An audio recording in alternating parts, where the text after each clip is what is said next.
Pernah nggak sih kalian melihat buah yang bentuknya agak berbeda dari biasanya? Misalnya, ada jagung yang bijinya tidak sama rata, atau daun tanaman yang warnanya sedikit berubah dari bentuk normalnya. Perbedaan kecil seperti itulah sebenarnya muncul dari perubahan informasi genetik di dalam organisme. Perubahan inilah yang kita sebut sebagai mutasi. Tahukah teman-teman apa itu mutasi? Mutasi adalah perubahan acak pada DNA yang dapat menghasilkan alel baru, yaitu variasi dari sebuah gen. Jadi, tanpa mutasi, tidak akan ada keragaman sifat dalam suatu populasi.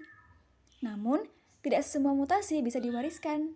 Hanya mutasi yang terjadi pada sel pembentuk gametlah, yaitu sel telur dan sperma yang dapat diteruskan ke generasi berikutnya.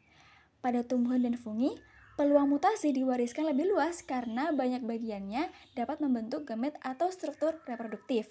Sementara pada hewan, sebagian besar mutasi terjadi pada sel somatik atau sel tubuh biasa, sehingga mutasi itu hanya berdampak pada individu tersebut dan tidak diturunkan ke keturunannya. Mutasi yang terjadi pada individu atau organisme memiliki beberapa syarat. Syarat-syarat tersebut meliputi adanya perubahan materi genetik pada individu tersebut, perubahan yang terjadi bersifat dapat atau tidak dapat diperbaiki, dan apabila mutasi terjadi pada kromosom seks, maka perubahan yang ditimbulkan dapat diwariskan kepada keturunannya. Nah, mutasi itu dapat dibedakan menjadi beberapa jenis, yaitu mutasi berdasarkan yang pertama materi genetiknya, kedua jenis sel yang mengalami mutasi, ketiga sifat genetiknya, keempat arah mutasinya, dan yang terakhir penyebab kejadiannya. Nah, semua jenis mutasi ini akan kita bahas satu persatu. Berdasarkan materi genetik yang mengalami mutasi, mutasi dibedakan menjadi dua macam, yaitu mutasi gen dan mutasi kromosom. Mutasi gen atau yang disebut dengan mutasi titik merupakan mutasi yang terjadi pada susunan dan struktur basa nukleotida dalam molekul DNA. Pengaruh dari mutasi ini dapat terlihat maupun tidak terlihat. Mutasi gen dapat dibagi lagi berdasarkan mekanisme perubahan susunan basa nukleotidanya, yaitu yang pertama ada delesi dan insersi basa nitrogen, dan yang kedua substitusi atau penggantian basa nitrogen. Peristiwa delesi ataupun insersi dapat mengubah kerangka baca pesan genetik, sehingga disebut juga pergeseran kerangka atau frameshift mutation. Efek mutasi ini dapat mengakibatkan rusaknya protein yang dihasilkan. Delesi adalah pengurangan satu atau lebih basa nitrogen pada suatu gen, sedangkan insersi atau adisi adalah penambahan atau penyisipan satu basa nitrogen pada gen. Untuk memahami perbedaannya, kita bisa memperhatikan kondisi gen normal dan kondisi gen setelah terjadi delesi atau insersi. Pada delesi terjadi pengurangan satu basa nitrogen, sedangkan pada insersi terjadi penambahan satu basa nitrogen. Selanjutnya yaitu substitusi basa nitrogen. Pada peristiwa substitusi terjadi penggantian satu nukleotida beserta pasangannya pada untai DNA komplementer dengan pasangan nukleotida lain. Substitusi ada dua macam, yaitu yang pertama transisi. Transisi yaitu substitusi basa dari golongan yang sama. Contohnya, purin adenin menjadi purin guanin, lalu ada primidin sitosin menjadi primidin timin. Selanjutnya ada transversi, yaitu substitusi basa purin menjadi primidin atau sebaliknya. Contohnya, awalnya purin adenin menjadi primidin timin, dan selanjutnya ada primidin sitosin menjadi purin guanin. Nah, untuk lebih memahaminya, pada transisi terjadi perubahan primidin sitosin menjadi primidin timin, atau purin guanin menjadi purin adenin. Sebaliknya, pada transversi terjadi perubahan primidin sitosin menjadi purin guanin dan purin adenin menjadi primidin timin. Selanjutnya yaitu substitusi berdasarkan akibat yang ditimbulkannya. Nah, substitusi basa nitrogen dapat dibedakan menjadi tiga macam, yaitu yang pertama ada silent mutation, yang kedua ada missense mutation, dan yang ketiga ada nonsense mutation. Silent mutation, yang mana substitusi basa nitrogen mengubah susunan kodon, namun tidak mengubah asam amino yang dihasilkan karena satu jenis asam amino dapat dikodekan oleh beberapa kodon. Contohnya, gen normal bertuliskan TTC ditranskripsi menjadi AAG. Itu tandanya mengode lisin. Jika TTC bermutasi menjadi TTT, ditranskripsi menjadi AAA, tetap mengode lisin. Jadi, walaupun kodonnya itu berubah, asam aminonya tetap sama. Yang kedua ada missense mutation, yang mana substitusi menyebabkan perubahan satu asam amino dalam protein. Hal ini dapat mengubah aktivitas enzim, mengubah fungsi protein, menghasilkan protein yang tidak bermanfaat atau bahkan mengganggu. Contohnya, TTC menjadi AAG. Mutasi TGC menjadi ACG. Nah, treonin ini memiliki fungsi yang berbeda, sehingga sifat proteinnya itu berubah. Mutasi salah arti itu terdiri dari dua tipe, yaitu yang pertama ada konservatif, dan kedua ada non-konservatif. Untuk konservatif, yaitu asam amino pengganti memiliki sifat mirip dengan asam amino asal, sehingga perubahan fungsi tidak terlalu besar. Yang kedua, non-konservatif, yaitu asam amino pengganti memiliki sifat berbeda jauh, sehingga mengubah fungsi protein secara signifikan. Yang ketiga ada nonsense mutation, yaitu mutasi ini mengubah suatu kodon asam amino menjadi kodon stop. Akibatnya, translasinya itu terhenti, rantai polipeptida menjadi lebih pendek, lalu protein yang dihasilkan umumnya tidak berfungsi. Contohnya, TTC menjadi AAG. Jika bermutasi, ATC itu menjadi UAG, maka translasi akan berhenti. Kemudian ada mutasi kromosom. Merupakan mutasi yang terjadi pada struktur atau jumlah kromosom, dan biasanya muncul akibat kesalahan pada proses meiosis. Mutasi kromosom berdasarkan strukturnya terdiri dari 5 jenis, yaitu delesi, duplikasi, inversi, translokasi, dan katenasi. Delesi terjadi ketika kromosom patah sehingga sebagian gen akan hilang. Duplikasi merupakan penggandaan suatu segmen DNA pada kromosom. Inversi terjadi apabila bagian kromosom patah di 2 titik lalu tersisip kembali dengan urutan terbalik. Inversi dapat bersifat parasantik bila patahan terjadi pada satu lengan kromosom, atau perisentik bila patahan terjadi pada 2 lengan yang berbeda dan sentromer berada di antaranya. Translokasi adalah peristiwa pindahnya potongan kromosom ke kromosom lain yang bukan homolognya, sehingga dapat membentuk kromosom baru. Peristiwa translokasi dapat menyebabkan sebagian gamet kekurangan gen dan dapat menimbulkan kemandulan atau bahkan kanker. Sementara itu, katenasi terjadi ketika ujung-ujung kromosom homolog saling menempel sehingga membentuk struktur melingkar. Selain perubahan struktur, mutasi kromosom juga dapat terjadi karena perubahan jumlah kromosom atau ploidi. Euploid adalah perubahan jumlah kromosom dalam bentuk penambahan atau pengurangan satu set genom secara utuh. Jenis euploid meliputi monoploid, diploid, dan poliploid. Organisme monoploid memiliki satu genom sehingga biasanya berukuran lebih kecil, kurang kuat, dan sering steril. Organisme diploid memiliki 2 genom seperti kebanyakan makhluk hidup. Poliploid adalah organisme yang memiliki lebih dari 2 genom, misalnya triploid atau tetraploid.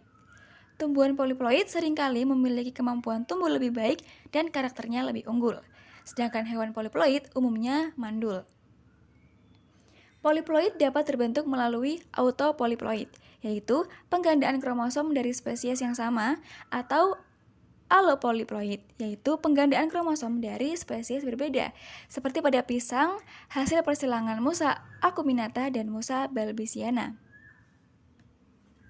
Penyebab terjadinya mutasi atau mutagen dapat terjadi secara internal dan eksternal.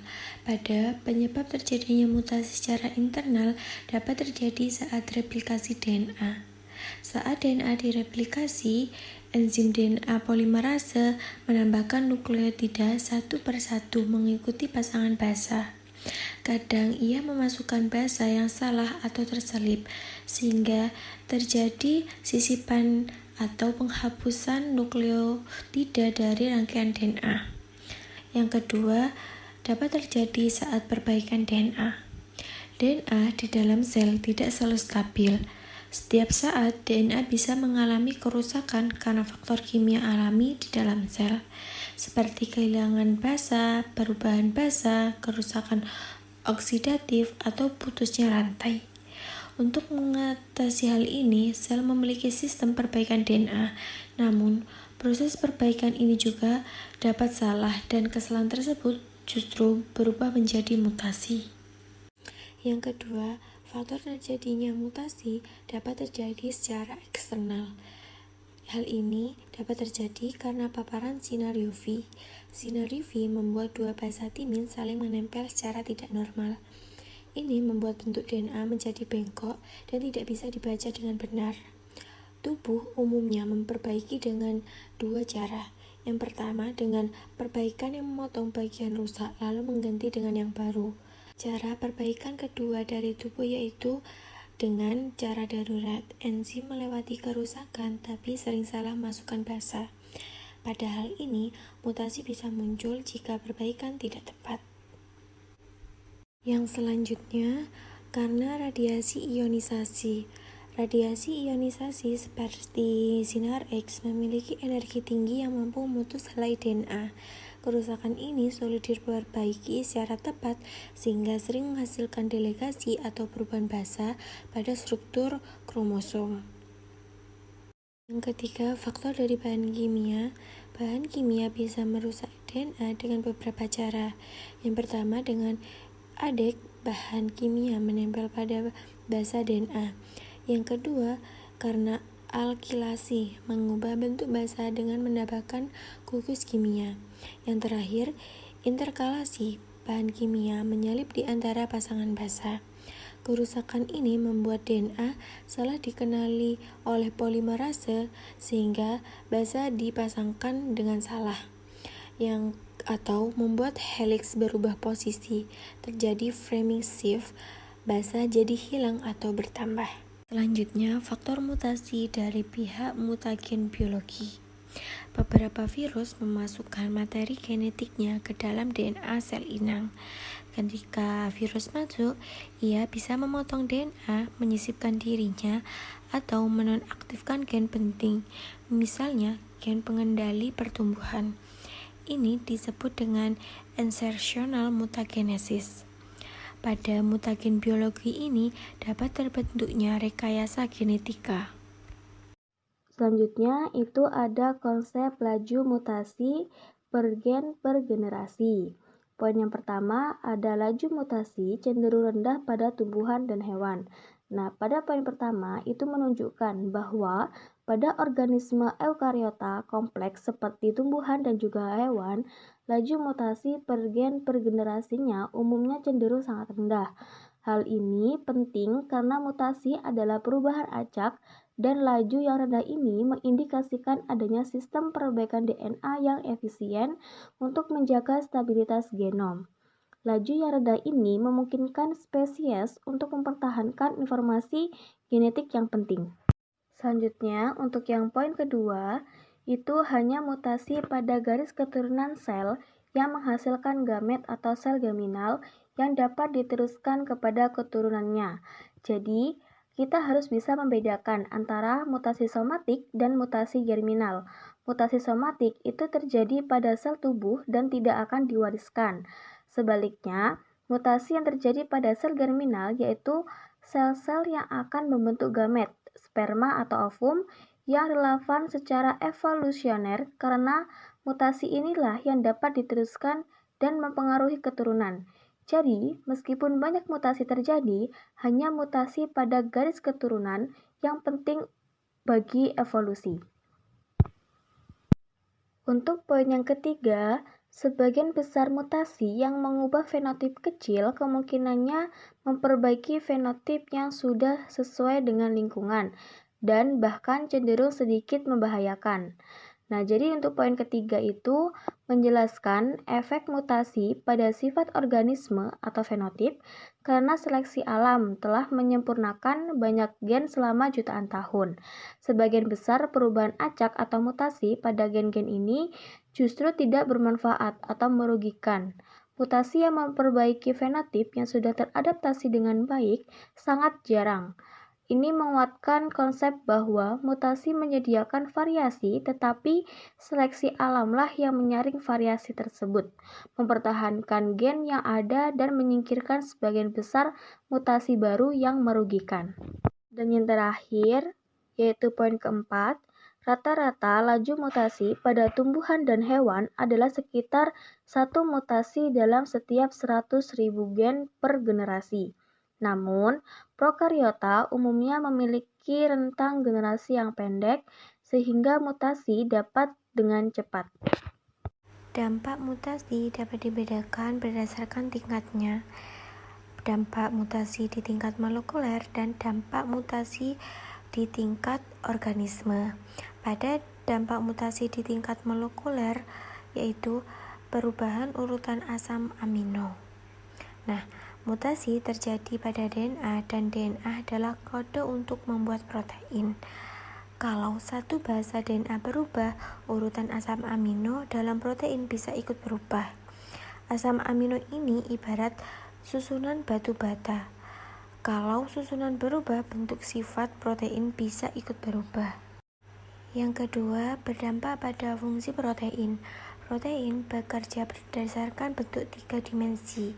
Jika mutasi mengubah asam amino penting, maka yang terjadi lipatan protein tidak sempurna. Protein menjadi rapuh atau tidak bisa menempel pada molekul lain. Akibatnya, protein tidak bisa menjalankan tugasnya. Misalnya, enzim menjadi tidak bisa mempercepat reaksi atau reseptor tidak dapat mengenali sinyalnya. Yang ketiga, tidak terbentuknya protein sama sekali. Beberapa mutasi menyebabkan munculnya stop codon terlalu cepat, urutan bacaan bergeser total, atau mRNA menjadi rusak. Jika ini terjadi, protein seharusnya disintesis menjadi sangat pendek, tidak lengkap, atau bahkan tidak terbentuk sama sekali. Tanpa protein ini, fungsi sel bisa terganggu. Yang kedua, dampak mutasi pada tingkat organisme. Yang pertama, mutasi netral. Tidak berpengaruh karena terjadi pada intron, daerah non-coding, atau berupa mutasi sinomin, sifat organisme tetap normal. Yang kedua, mutasi merugikan. Mutasi bisa mengganggu kerja protein penting. Jika protein yang rusak berperan dalam proses penting, maka muncul penyakit atau kelainan. Contohnya, kelainan hemoglobin, gangguan metabolisme, dan penyakit genetik bawaan. Yang ketiga, mutasi menguntungkan.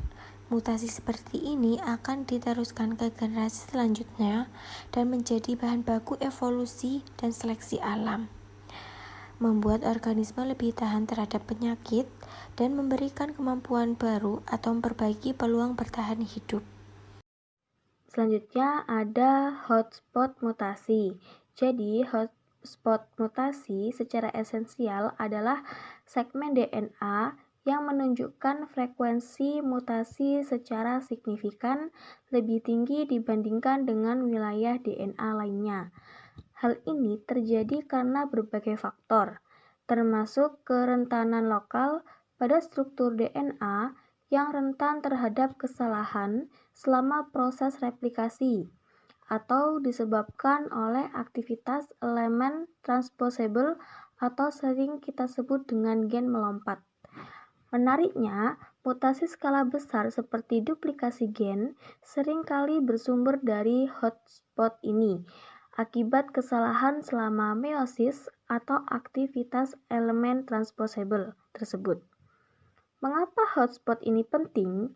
Karena dengan menambah variasi genetik secara cepat di area gen yang vital, mereka berpotensi besar untuk mendorong proses adaptasi evolusioner. Namun, juga dapat menjadi pemicu utama munculnya penyakit genetik. Selanjutnya ada perbedaan laju mutasi antar organisme. Yang pertama, laju mutasi berbeda antar organisme tergantung tipe genom, siklus, dan mekanisme perbaikan DNA. Yang kedua, virus RNA seperti HIV memiliki laju mutasi yang tinggi akibat ketiadaan mekanisme perbaikan pada genom RNA dan siklus hidup yang pendek, sekitar 2 hari.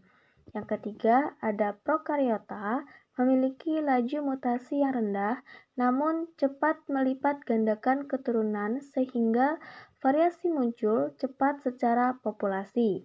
Yang terakhir, ada tumbuhan dan hewan memiliki laju mutasi yang rendah, tetapi dengan generasi yang lebih lama, mutasi baru akan lebih jarang terjadi dibandingkan organisme dengan generasi yang pendek.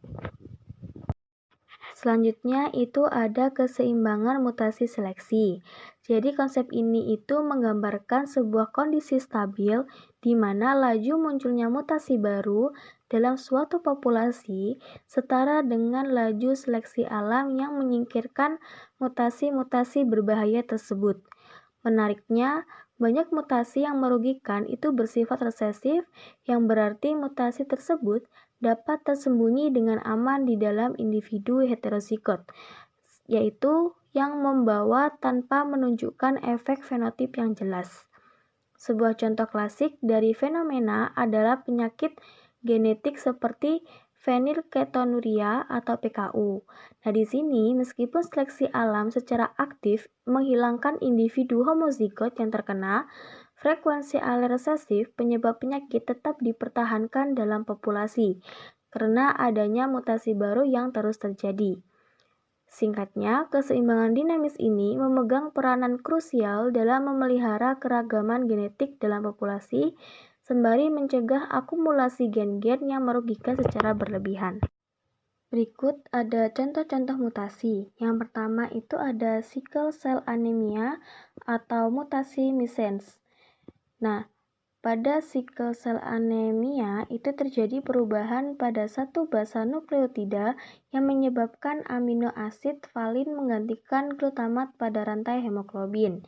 Nah, mutasi ini itu mengubah struktur hemoglobin sehingga menyebabkan sel darah merah berbentuk sabit.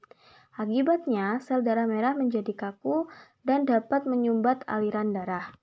Selanjutnya itu ada cystic fibrosis atau FRAMESIF atau deletion.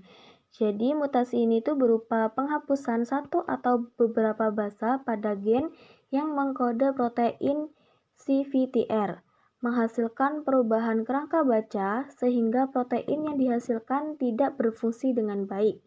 Nah, penyakit ini itu menyebabkan gangguan pada kelenjar lendir dan juga keringat. Selanjutnya, nomor 3 itu ada dimer-timin akibat UV. Jadi, sinar ultraviolet menyebabkan dua basa timin yang berdekatan pada DNA saling berikatan. Nah, dimer ini itu mengganggu proses replikasi dan juga transkripsi DNA. Kerusakan ini dapat menyebabkan mutasi jika tidak diperbaiki oleh mekanisme perbaikan DNA. Selanjutnya, untuk poin yang keempat itu ada Down syndrome. Jadi, Down syndrome itu terjadi adanya penambahan kromosom 21 sehingga individu itu memiliki 3 salinan kromosom tersebut. Nah, kondisi ini menyebabkan kelainan fisik dan gangguan perkembangan intelektual, serta merupakan contoh mutasi kromosom numerik. Terakhir, itu ada mutasi pada proto-onkogen. Jadi, mutasi pada proto-onkogen menyebabkan proto-onkogen itu berubah menjadi onkogen yang aktif secara terus-menerus, mengakibatkan pertumbuhan sel yang tidak terkendali dan juga menyebabkan terjadinya kanker. Mutasi ini dapat berupa substitusi, delesi, atau amplifikasi gen. Peran mutasi dalam evolusi. Yang pertama, berperan dalam menambah variasi genetik baru. Mutasi yang menghasilkan alel-alel baru sebelum tidak dimiliki populasi. Penambahan variasi ini sangat penting karena memperluas ragam sifat yang tersedia, sehingga seleksi alam dapat bekerja memilih individu dengan keunggulan tertentu. Jika mutasi tidak terjadi, populasi hanya bergantung pada pengecekan alel yang sudah ada, sehingga keragaman genetik dalam jangka panjang akan berkurang. Yang kedua, berperan dalam menjadi sumber adaptasi. Mutasi dapat menjadi dasar munculnya kemampuan beradaptasi. Pada mutasi tertentu yang muncul perubahan fenotip sehingga organisme lebih mampu bertahan atau bereproduksi. Bila perubahan tersebut memberikan keuntungan, mutasi itu akan dipertahankan dan jumlahnya meningkat melalui proses seleksi alam. Misalnya, mutasi yang menyebabkan bakteri tahan terhadap antibiotik, kemudian terseleksi dan menyebar dalam populasi. Yang ketiga, berperan dalam menghasilkan pola evolusi jangka panjang. Dalam rentang waktu evolusi yang panjang, mutasi yang terus bertambah akan menimbulkan perbedaan genetik antar populasi. Perbedaan ini dapat berkembang menjadi terbentuknya spesies baru, terutama ketika populasi terpisah dan menghadapi tekanan seleksi yang berbeda-beda. Oleh karena itu, mutasi berperan sebagai penggerak utama munculnya keanekaragaman makhluk hidup. Selanjutnya itu ada mekanisme perbaikan data. Nah, pertama ada mismatch repair yang bertugas memperbaiki kesalahan pemasukan bahasa yang terjadi saat replikasi DNA. Nah, sistem ini itu bekerja seperti korektor, yaitu mengenali pasangan bahasa yang tidak sesuai, kemudian memotong segmen yang salah, dan menggantinya untuk memastikan akurasi salinan DNA. Yang kedua, itu ada nucleotide excision repair yang berfokus pada penghapusan kerusakan struktural atau distorsi helix, seperti dimer-timin yang sering disebabkan oleh paparan sinar UV.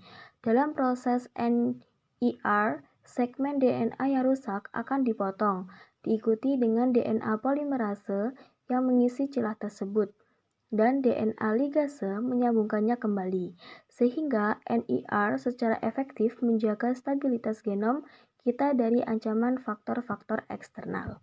Selanjutnya, ada salah satu jalur perbaikan utama, yaitu Base Excision Repair atau BER, yang berfungsi krusial untuk memperbaiki basa DNA yang rusak, seringkali diakibatkan oleh paparan radikal bebas. Nah, proses ini diawali dengan kerja enzim glikosilase yang menghapus basa yang rusak, diikuti oleh pemotongan rantai DNA di lokasi kerusakan tersebut. Setelah pemotongan, DNA polimerase dan ligase kemudian berperan sebagai tim perbaikan. DNA polimerase akan mengisi celah kosong dan DNA ligase akan menyambungkan kembali ujung-ujung rantai DNA yang telah diperbaiki hingga kembali menjadi rantai yang utuh. Nah, singkatnya, mekanisme ini menunjukkan bagaimana berbagai enzim termasuk DNA polimerase, ligase, endonuklease, dan glikosilase bekerja secara terkoordinasi untuk mempertahankan integritas dan stabilitas materi genetik kita.